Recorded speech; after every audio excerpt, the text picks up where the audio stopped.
Nous sommes toujours sur la plateforme, la base du programme, à savoir comment s'organiser. Vous ne mènerez rien à bout si vous ne réussissez pas à bien vous organiser. Alors aujourd'hui, ce que je te propose, c'est de prendre ton emploi du temps hebdomadaire. Et bien sûr, sur cet emploi du temps figurent tes heures de cours. Ça, c'est un impondérable, on est obligé d'aller en cours. Ensuite, tu vas éventuellement prendre une autre couleur, ça peut être bien sûr sur un ordinateur. Tu vas entrer les moments qui sont également indispensables. Manger, dormir, se déplacer et le temps personnel dont tu as besoin tous les jours. Ce temps varie bien sûr selon que tu es en première année de classe préparatoire, deuxième année, dans les mois avant, juste avant les concours, en début d'année, etc. Ça reste indicatif. Il peut y avoir des semaines où tu as besoin de plus de sommeil, par exemple. Disons que c'est la semaine type. Tu vas également réfléchir à ton week-end. En général, en prépa, on a des DS le samedi matin, pas dans toutes les prépas. Donc, dans ce cas-là, moi, ce que je préconise, à moins que vraiment tu veuilles ne faire que travailler et que tu aies des ambitions extrêmes et que tu n'envisages de faire aucune pause, admettons pour le moment, si tu es dans mon programme, je ne pense pas que ça soit la façon dont tu as envie de voir les choses. Dans ce cas-là, le week-end, moi je préconise une demi-journée de libre. Donc ça peut être, si vraiment vous voulez dormir, vous dormez le samedi matin, le dimanche matin. Ça peut être samedi après-midi, dimanche après-midi, aller avec les copines, votre petit copain, votre amoureux, votre amoureuse, votre meilleur ami, votre grand-mère, peu importe, votre frère, votre soeur, aller au cinéma. Voilà, un moment où vous faites un break, vous vous l'autorisez et vous savez que ça vous fait du bien et que vous en avez besoin. Peut-être vous allez faire du sport, j'avais oublié. Voilà. Donc à partir de ce planning, vous avez des moments qui restent et qui vont être tous consacrés au travail scolaire. Donc maintenant, ce que je vais vous proposer, c'est de vous indiquer et de vous faire réfléchir aux différents types de travail scolaire qu'il y a.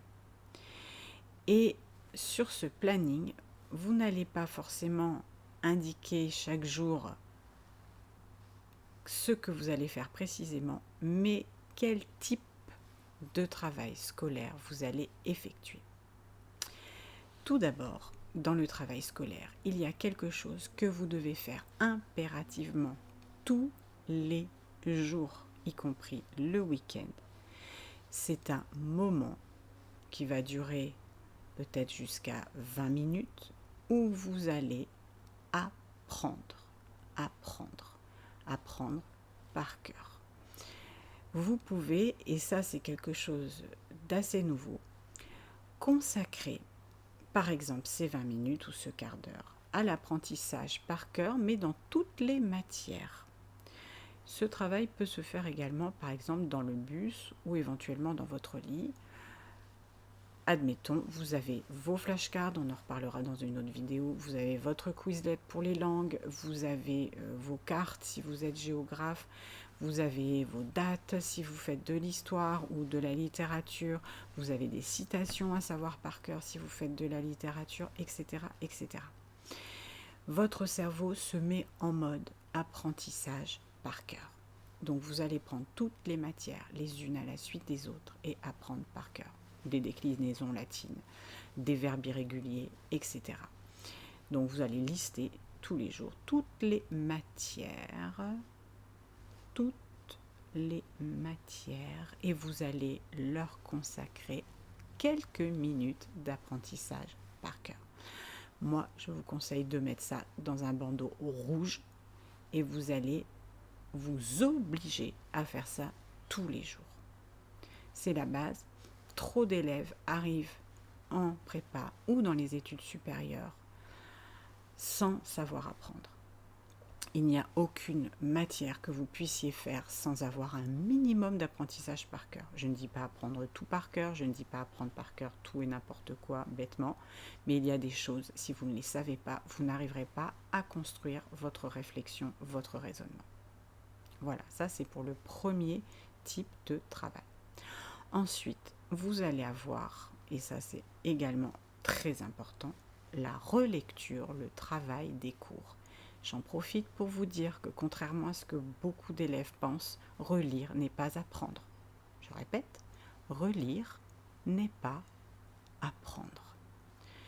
Relire, c'est surligner, faire propre, mettre les morceaux du cours qui manquent, éventuellement en demandant à un camarade, se souvenir de ce que le prof a dit, revoir la structure. À partir de ça, aller lire un document complémentaire, une vidéo si elle a été conseillée, relire les textes si c'est du français par exemple, et à partir de là, faire les fameuses fiches, les flashcards par exemple avec les définitions recto verso en anglais, en espagnol, les mots, le vocabulaire, les définitions d'économie, que sais-je encore.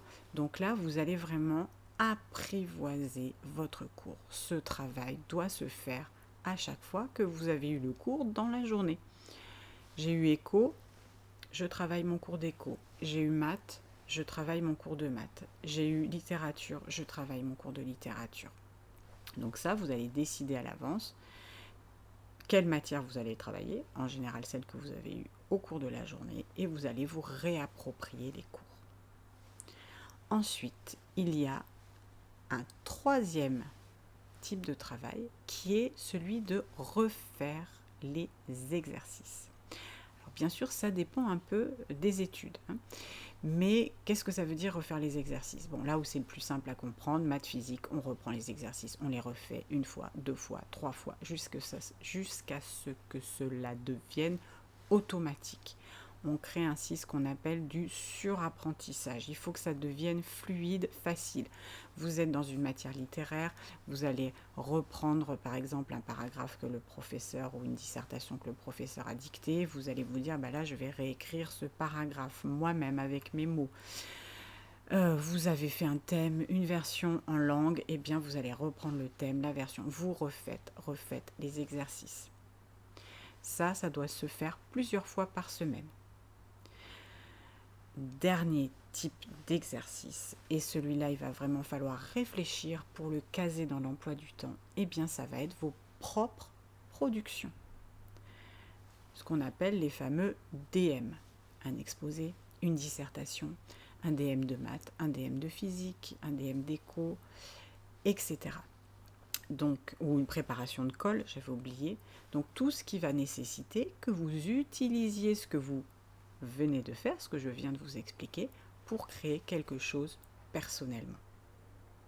Ce travail ne peut pas être correctement effectué si vous ne vous êtes pas auparavant approprié les cours, si vous n'avez pas refait les exercices, et si vous ne connaissez pas par cœur les éléments qui constituent le socle de la matière. Donc vous voyez que vous avez ces 4 grands types d'exercices. Il va s'agir sur votre emploi du temps de voir les moments où vous allez pouvoir consacrer du temps à vos productions personnelles. Les 3 autres types de travaux nécessitent moins de temps. Donc vous voyez que c'est une façon un peu différente de travailler. Il ne s'agit pas de dire tiens, je prends les maths, j'apprends, je relis le cours, je fais les exercices. Mais il s'agit plutôt de se demander, tiens, quel type d'exercice est-ce que je vais faire? Bon, sachant qu'il y en a un qu'il faut faire tous les jours et refaire les exercices qu'il faut faire au moins 3-4 fois par semaine. Donc vous allez me dire, le choix, il n'est pas si vaste que ça. Mais au moins, vous vous demandez aussi, tiens, là, est-ce que je suis en forme pour mémoriser? Dans une autre vidéo, je reverrai l'apprentissage par cœur. Voilà, donc 4 exercices. Votre planning avec les heures de cours qui sont obligatoires, avec dans une autre couleur tout ce qui concerne votre vie personnelle et ce qui est aussi obligatoire et important, parce qu'on ne peut pas ne pas manger, ne pas dormir, éventuellement ne pas faire de sport et ne plus voir personne, c'est pas possible non plus. Et tout le reste du temps, eh bien vous allez organiser avec sur ces plages de travail, chaque jour, vous allez vous demander, bah tiens, aujourd'hui, qu'est-ce que je fais, dans quel ordre, de quel temps je dispose, etc. Ça sera pour la prochaine vidéo. Merci. Bonjour. bienvenue dans cette vidéo consacrée à l'apprentissage. Je vais aujourd'hui vous présenter une méthode à moyen mnémotechnique que j'ai appelée SEC, qui reprend des éléments que je vous ai déjà dit, mais de façon plus synthétique. Alors, SEC, ça veut dire se souvenir, espacer et croire. Tout d'abord, se souvenir. Là encore, les IRM ont montré qu'il valait mieux avoir un processus réitératif, c'est-à-dire recommencer plusieurs fois pour créer un ancrage à long terme. C'est ce qu'on a vu avec la méthode J1, J2, J3, J4, etc. Donc vraiment, c'est hyper important de comprendre que pour apprendre, il faut avoir un mécanisme de souvenir.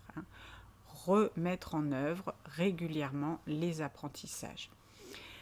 On a montré qu'un travail de, par exemple, 8 fois un quart d'heure, eh bien, c'est plus efficace qu'un travail, je parle de la mémorisation, là, qu'un travail de 4 fois une demi-heure et encore pire, un travail de 2 fois une heure.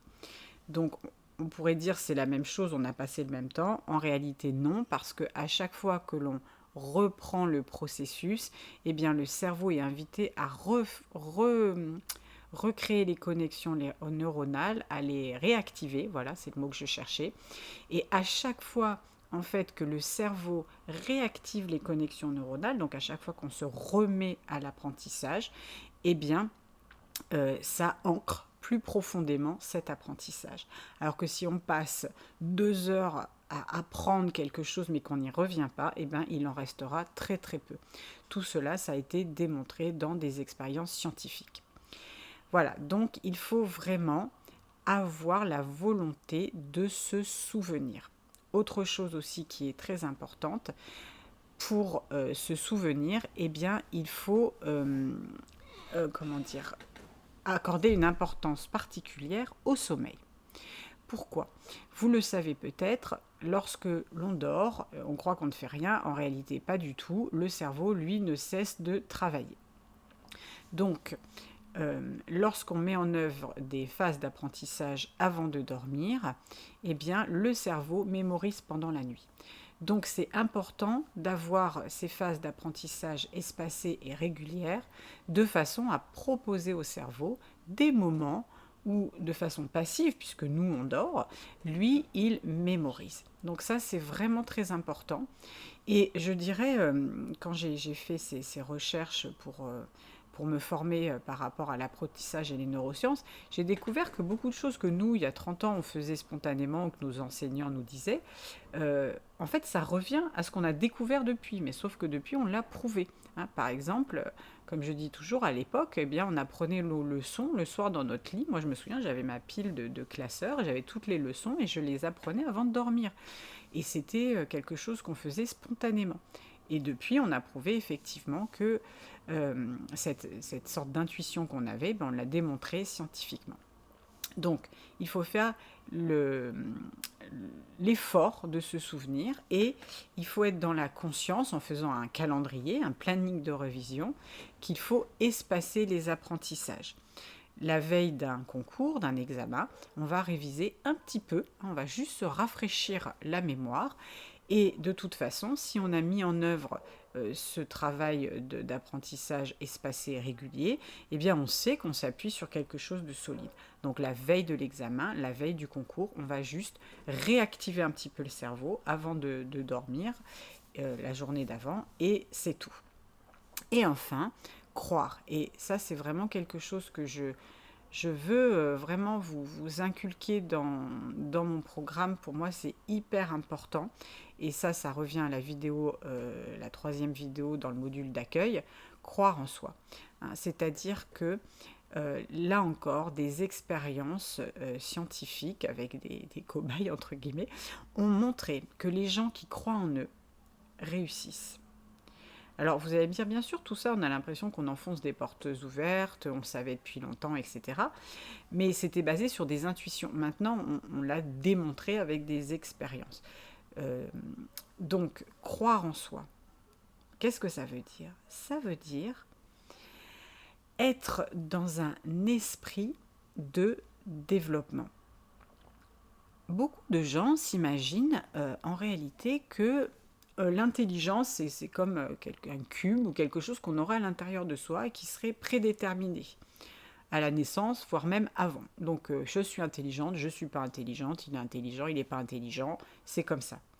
Or en réalité, croire en soi, ça veut dire changer de point de vue sur l'intelligence. L'intelligence n'est pas une donnée fixe. D'abord, on ne dit plus maintenant l'intelligence, on dit les intelligences multiples, parce qu'on a compris qu'il y avait l'intelligence émotionnelle, l'intelligence corporelle, etc., etc.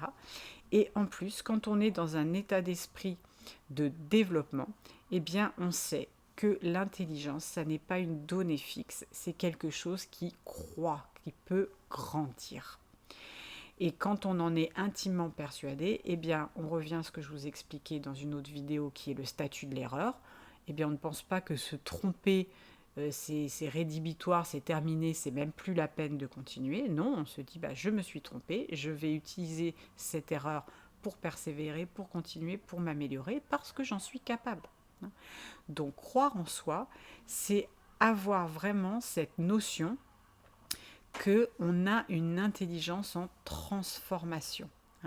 Apprendre, ça n'est pas remplir une grande boîte. Apprendre et comprendre, c'est faire des connexions, faire des liens et entretenir ces liens entre des choses. Et ça, tout le monde en est capable. Et moi, je peux vous dire personnellement que toutes les années, je vois arriver des élèves dont je me dis c'est pas possible, on va pas y arriver. Et ça s'avère faux. Parce que en réalité, eh bien, la personne, si elle est dans une dynamique d'ouverture et qu'elle ne se dit pas de toute façon je suis nulle, c'est terminé, il n'y a rien à faire, je ne suis pas intelligente, si elle est encouragée, eh bien, elle va petit à petit construire ses connexions, construire ses liens, et son intelligence, petit à petit, va croître et se déployer. Et je peux vous assurer que c'est quelque chose que je vois tous les ans. Donc, n'écoutez pas les enseignants ou les personnes qui vous disent que c'est fichu, que de toute façon, tu n'as pas le niveau, que tu n'y arriveras jamais. C'est absolument faux. Chacun peut développer, connecter, augmenter son intelligence. Et ça, vraiment, j'en suis intimement persuadée. Alors, je vous dis à très bientôt dans la prochaine vidéo.